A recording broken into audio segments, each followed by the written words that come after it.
My boyfriend is keeping a secret about why he won't join my family for the holidays.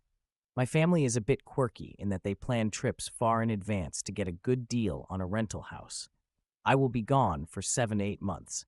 When we planned this year's vacation, I informed Sam about the dates. I said it would be the final week of July. I didn't think he would remember it forever, but I wanted to suggest it so we could both keep it in mind. I bring it up casually, about once a month to keep it in mind. My dad wants to go on this hike, and he keeps asking, "What are those dates again?" He told my parents he would go for the weekend during the week-long trip. They really like him, and they were very excited. He mentioned he could join for the first part of the trip, just for a weekend. I was totally okay with that. I care about my family, but I understand that Asso might not want to spend a week with another family. I should mention, I didn't think he would take any PTO. He was considering using one day, which I was happy about. My family would cover the cost of the trip: home, meals, drinks, and more. It's a 3-hour drive to a place he enjoys. Last year, my family planned a week at the beach. I brought it up a few times, and he seemed annoyed. I felt uncomfortable and decided to stop asking. I wasn't trying to be annoying. I probably brought it up once a month or so, since it bothered him. I quit bringing it up a month or two before the trip. 2 to 3 weeks before the beach trip, I asked him what he was planning. He mentioned that he had spaced out and completely forgotten. He said he would be on call. It's non-medical work, just people calling out of shifts, so he has to stay in town, even though it doesn't require any action. I couldn't go that week. I felt really let down. I just wanted to spend a weekend at the beach with him. I asked him a few times if he was nervous about spending time with my family or if there was something he didn't like about them. He told me that wasn't true. We had an argument, and he told me he felt like a kid who missed an assignment while I was the teacher. It was our first real argument. It had been nearly a year since we started dating. He spends time with my family about once a month or every couple of months for a few hours. We usually have a meal, chat for a couple of hours, then visit his family and do the same. His family doesn't go on a yearly week-long trip, so I get why it might feel odd to him. Still, I don't think asking him to spend 2 nights is too much. What's ironic is that earlier this year, he said I was going on too many trips. I sometimes go on trips with my friends and have tried to plan a trip for just the two of us that I think we would enjoy.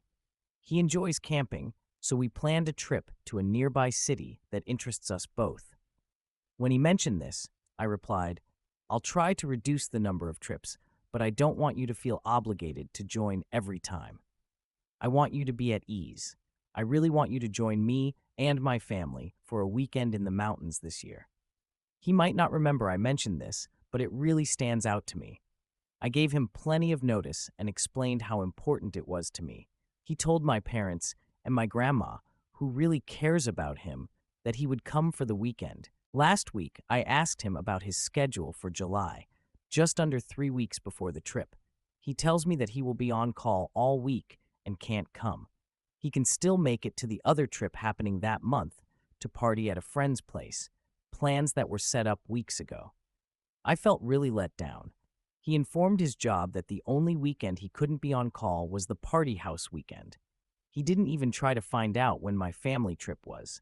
I asked him why he didn't, and he replied, "We did schedules at 4 p.m., which is a strange time to text you." It isn't. He said he would come up Thursday night, the final night of the trip. He would get here Thursday night, and we would head out Friday morning after tidying up the house that morning. That doesn't seem enjoyable to me. I mentioned it was fine not to come up for the last night.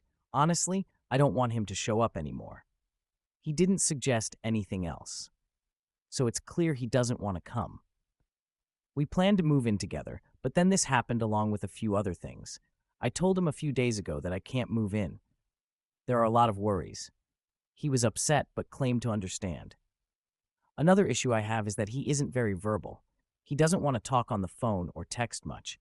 This has gradually improved, but he still lacks motivation to change jobs. He's been unhappy for years. I've helped him edit his resume, sent links, stayed quiet, and tried to be supportive. I've done everything I can. It's his decision to make. Different drives are much lower. Various thoughts on how frequently to go out. I enjoy going to a brewery sometimes, while he prefers to stay home and watch Netflix. He has different ideas about diet. He doesn't really like fruits or veggies and eats out a lot. I'm improving a bit. I eat pretty healthy and work out 3 to 4 times a week. Sometimes I wonder if he really likes me. Then he will come over, acting all cuddly, sweet, and excited to see me. This is the most confusing thing I have ever encountered. I noticed that the talking, texting, and eating together were improving, so I foolishly believed he would join me on this trip. He is nice, funny, and caring, but I think I have reached my limit. Am I being unreasonable about the vacation? Is it unreasonable to think Aso should join a family trip after 2 years?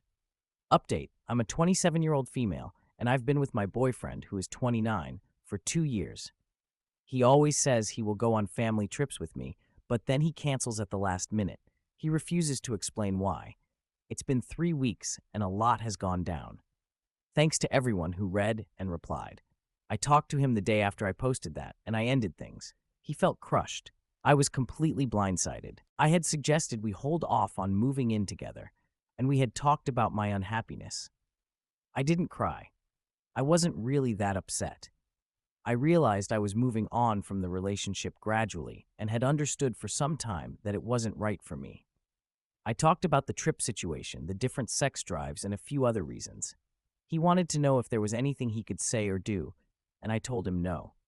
I treated him kindly, but I made it clear that our relationship was finished. I left that evening, and we got together a week later to talk because he asked me to. I noticed we share some friends, so I figured it would be a good idea. He said he never expected me to go. He never thought I would be frustrated enough to leave. He mentioned it multiple times, believing there would always be tomorrow to improve things. That seemed strange to me. We had about 5 or 6 talks over 2 years where I mentioned that I didn't feel loved or fulfilled. This is where things get strange.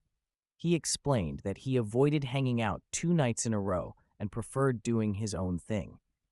He didn't want to grocery shop together or do activities because he was trying to maximize his bachelor time in preparation for moving in together for a full year.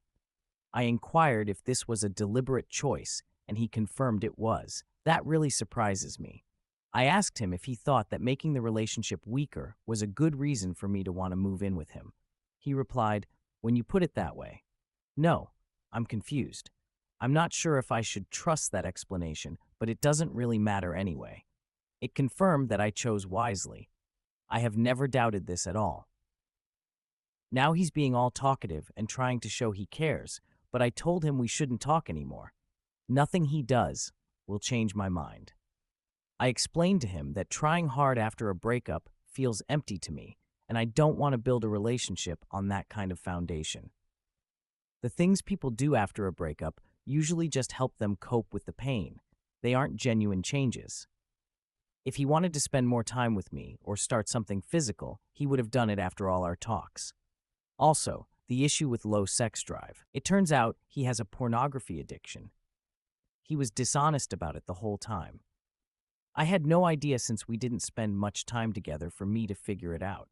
I never looked at his things, so I had no idea. I tend to be intuitive.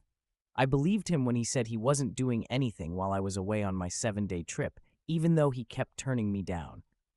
It's disappointing that he lied and did it behind my back, but I know I can do much better. He said he would think about me and want me, but it was simpler for him to handle things on his own instead of reaching out to me. I mentioned several times that I would be happy to come over on a whim since it's just a 15-minute drive, but he never took me up on it. I won't let it affect how I feel about myself. I've had experiences where people enjoyed being intimate with me, and I believe there will be more in the future. I'm done with it. He said it wouldn't be a problem if we got back together. That's really frustrating. It feels like he either didn't care about being intimate with me before, but now thinks it means we can reconnect, or he was just being lazy about it. I'm not sure what's worse. He mentioned that he thinks he made the biggest mistake of his life. I realized he lacked relationship experience, but wow. At 29, it's a hard lesson to learn. Appreciate what you have and don't take it for granted. I'm currently on a trip with my family and having a great time. I haven't missed him at all or wished for his presence.